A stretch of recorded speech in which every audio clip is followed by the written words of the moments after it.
Hey everybody, Walty Wanderers, buckle up, strap in. We got a hard-hitting pull, no punches, no sugarcoating it, no rainbows or sunshine. I'm just going to give it to you and give it to you straight. We got a good one to unpackage today. Welcome to the show. I hope everybody's doing great. So let's jump back on the Moto merry-go-round and examine the good, the bad, and maybe a little bit of the ugly. No, Walty, not the ugly. Only examine rainbows and sunshine and Ricky. No. Somebody's got to read between the lines and look between the ruts. So we got some ruts to look through today. Washougal Washington. Welcome to the swimming pool.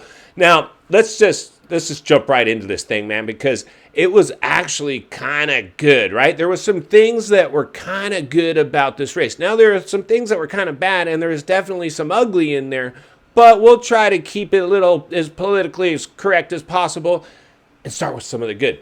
The good is, I don't know about you guys, Moto 1. Moto 1, we got all the heavy hitters out front. You got Beast Mode, you got Sexton, you got the Wonder Boy, you got the Wonder Boy's brother. It's looking pretty good, right? And then let me guys know in the comments below if you did this. When the Wonder Boy dumped it, had his tip over, went down, I'm like, yeah, yes. Did you guys cheer when the Wonder Boy did? I did too. Now, if he had wadded up and ragdolled and got really hurt, I don't think I would have been doing that. It was a tip over. So, it's okay to cheer for that one because I knew, like we've talked about a million times, the only person that beats the Wonder Boy is the Wonder Boy. He's it. And so that made the race way more interesting. Now, Chase Sexton, man, dude, he looked good. In fact, it looks like he might have even lost a little weight because he used to look like a linebacker. He wasn't like Weston Pike-ish, but he's pretty, stout. And he wasn't like as thin like the alien. And he's kind of almost got a little bit of alien. He's getting a little more. I was really watching and concerned that Chase was going to do what he does. Crash all by himself and have a tip over. Actually, Jetson ended up doing what Chase usually does. This is something we would expect to see out of Chase, not the Wonder Boy. Now, the Wonder Boy had admittedly said that Washougal isn't one of his favorite tracks. But the reality is this. Chase Sexton looked really, really good. I'm hopeful. In fact, I'm a little concerned at this point, and I know Prado has to be really concerned because that dude's getting starts, but he can't stay up front. And he's blaming the bike. And Cowie's like, at this point, I think Cowie's like, whatever, bro. Chase is on his way over. We could care less about you at this point, especially now that you're getting all Euro-finicky on us and starting to whine. Before he was if he wasn't happy with the bike, he wasn't admitting it. But now he's pretty much blaming the bike. But he was a fade fest in Moto 2. And I think last time I checked was like 20th range or something. And he started both motos up front. So it's clearly, I will be shocked if he lasts throughout his contract. I will be shocked if he doesn't catch a tow with Vial and head back to Europe, if that ends up what's happening. And I wouldn't be surprised if it is, because these dudes are going to chase the money constantly, and I think that's where the money's at. But this should be interesting, but the reality is this. Chase looked good, and even Bubba, God bless Bubba, right? Bubba, you're the man, dude. Bubba had said that the bike looked really good, and it did. It looked really good. You know who was probably stoked to see even more stoked than Bubba to see the KTM looking good? Eli. Eli had a front row seat to see at the bike. He's like, okay, that's what I'll be riding next year. You know what, Yamaha, you can suck it. I'm out. You guys didn't, I mean, I don't know. It takes two to tango. From what I'm hearing is that Eli shopped his contract around, and then by the time he got back to Yamaha, they're like, sorry, that contract's already expired, or we've already moved on, or whatever the case. So he feels a little sad. But the reality is this, Eli, I mean, we're stoked, right? We're stoked to see Eli actually back to and acting positive. He's like, dude, I'm back in the mix. I got podium speed. I'm feeling it again. It's so weird, right, with Eli, how he can go from just like, oh my God, like something's really wrong, to he's back. That's kind of been Eli's kind of his MO, right? All these guys kind of have some riding habits, except the Wonder Boy. I mean, that dude's just as solid as a rock. But the thing is with the Wonder Boy, he doesn't really have, I don't know. I don't want to say he doesn't have a personality. I'm still not sure if what we're seeing out of the Wonder Boy is 100% authentic. It probably is. I feel like he's really under the shadow of his dad. And, that's just the way he's been groomed by the industry. to be. But the reality is this: Chase looked good. He earned that win. Now, I was bummed, and I'm sure a lot of you guys were. I'm glad the rider that caused the red flag in Moto 2. So, I mean, we don't know for sure, but, hopefully he's okay. But I was super bummed because that thing was shaping up, and everybody was bummed to see that thing get red flagged. And I hope that, their red flags come out really quick these days. And that was the first, quote-unquote, staggered start that we've had in Moto, I think, ever. Which just goes to show, I mean, it's getting gnarly out there. It's getting gnarly, and I will say with the gnarliness that's getting out there, we've talked about this before. The industry has been really trying to sugarcoat this, right? Telemundo, playoffs, referees, electric bikes, the marketing that goes around it, the other guests that get invited to the races and they showcase to cross-market this thing, and the whole SMX, all this stuff. In Race Day Live, when they started the program, they had this really dorky song. I'm sorry, it was just dumb. And then they were almost now, which I've been saying for a while, they're trying to almost kind of squeak in a little bit of the danger factor, that it's dangerous. These guys, and it is. Don't sugarcoat it, man. I mean, you need to talk about the guys that have died this year, the guys that are in wheelchairs this year, the guys that are in walkers this year. I mean, we've had it all. Had it all. Now, of course, when that guy, whoever caused the red flag, they won't cover that because, first of all, he's a privateer. Had there been a factory guy, they would have had to. But since he was a privateer, I mean, and the way these new manufacturers are coming in, it won't be long where the privateers are completely done, especially in Supercross, who's got a 20-rider gate. So it won't be long before, and the industry completely knows this, and the privateers throughout history have been the backbone of our sport, right? There's way more privateers out there than factory riders. And they're the ones chasing the dream. So every once in a while, they throw them a bone, chasing the dream or whatever. But primarily, and I get it, we should cover the big stars, but we don't want to ignore the privateers. And they're slowly being forced, thanks to you guys and channels like this, they can't ignore it. Because channels like this are gaining popularity over the watered-down bubblegum content that they're producing through mainstream moto media.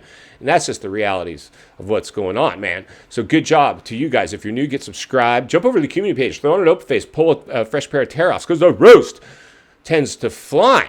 But when that staggered restart was kind of cool. I liked it. I was kind of confused, like what we see like they do in Supercross, where they just line them up in a line. No, they regated them, and then just bam, bam, bam, bam, one by one, let them go. And luckily, it ended up being a really good race. Now, the Wonder Boy, I mean, the thing is the races that he's lost, he's fallen. So until somebody really beats him straight up, which we really haven't seen that I'm aware of since Eli did it, and I'm not sure even in the outdoors when Eli was able to steal a moto, I think the Wonder Boy had a tip over in that one too. I think San Diego Supercross was the last race where I really saw somebody, Eli, beat him head-to-head. Drop it in the comments below if I'm wrong, because there's a good chance it could be, but I'm pretty sure I'm right on that one. But the restart was good. The racing got great.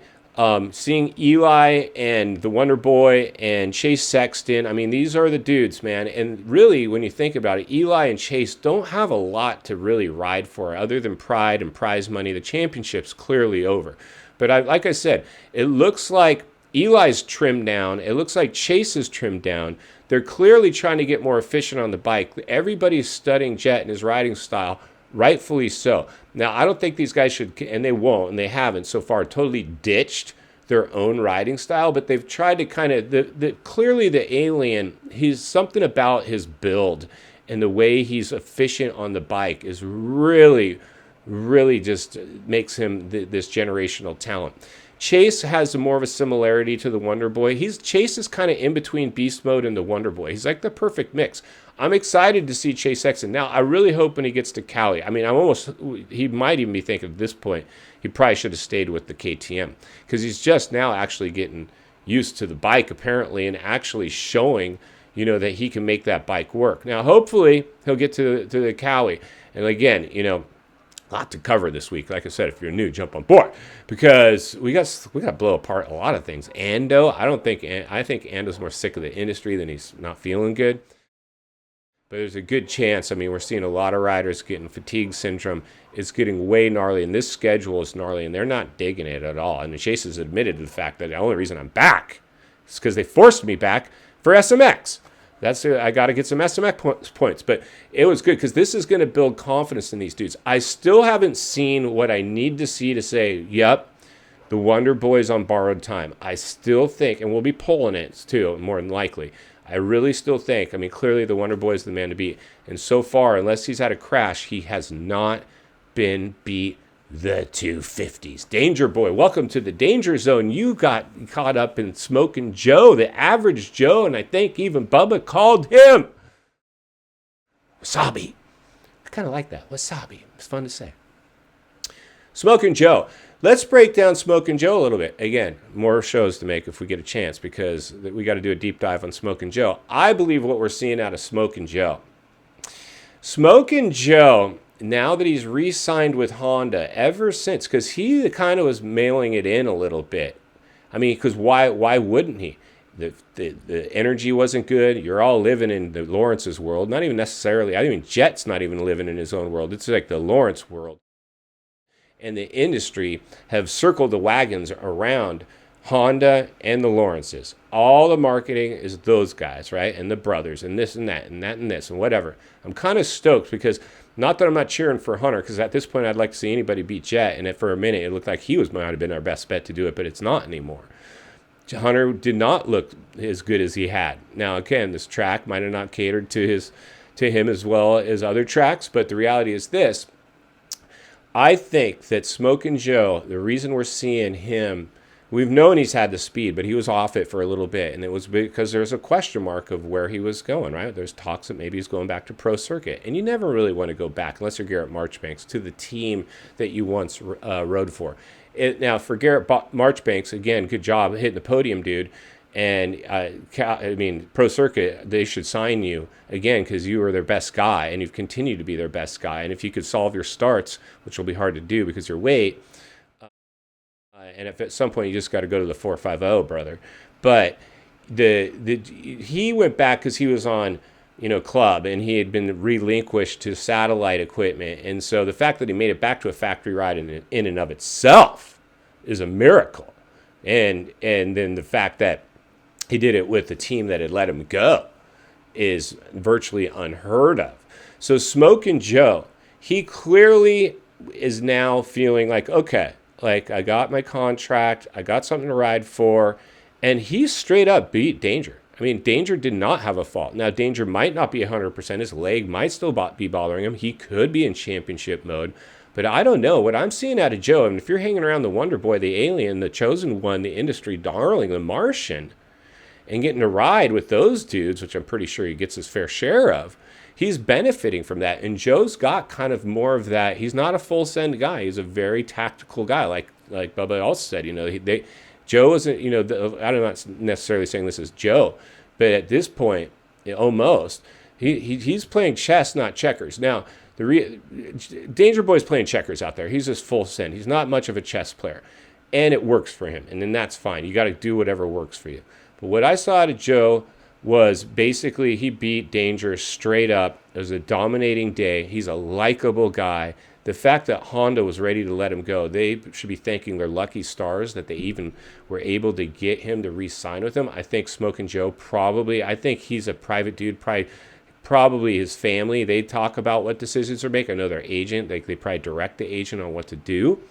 But the reality is this Honda made a good choice there, because as good as Hymus has been as well, Smokin' Joe looks like he's a little more reliable. In final thoughts, I come to you as a friend. It's a content creator. It's a moto guy. Wants to see you not only win on the track, off the track. Understand the waters you're swimming in now. They're shark-infested. Washougal, welcome to the swimming pool. Delivered decent race when a lot of us that I've talked to with the boys, myself included, we're almost ready to just maybe watch this thing on replay later. We weren't expecting too much out of this race. It wasn't the barn burner that we've had in the past, but it was a good race. It delivered a lot better than a lot of us thought it would. Wonder Boy, it looks like Chase Sexton might have something for you. I doubt you're worried, but we're all cheering that somebody rises up and makes this thing interesting. Not even necessarily beating you, but making you work a little harder. You had to work a little harder today. We saw you actually ride a little bit over your normal limits, and the bike was chattery, and you had a tip over as a result. So far, we haven't been able to see a lot of that. It's happening. Will that trend continue? We will have to wait and see. Smoke and Joe, danger. You guys need to go bang bars and trade paint. This thing's going to get interesting. As we get into the playoffs, it could get good as long as it's not too much of a thinned out field because of the schedule. But Walty will be here to blow the lid off at every step of the way because it's not only what we need, it's in fact what we deserve. If you appreciate the content, I want to humbly ask you to give the video a like, subscribe to the channel, leave a comment below. I'd love to hear from you. Social media link in the description of this video if you'd like to contact me there, along with links to channels I've appeared on I think you might enjoy. If you enjoyed this video, you're going to love the next video. And there's an easy subscribe icon for your convenience. As always, thank you for your time. Don't go over the bars. God bless. And I'll see you on the next video.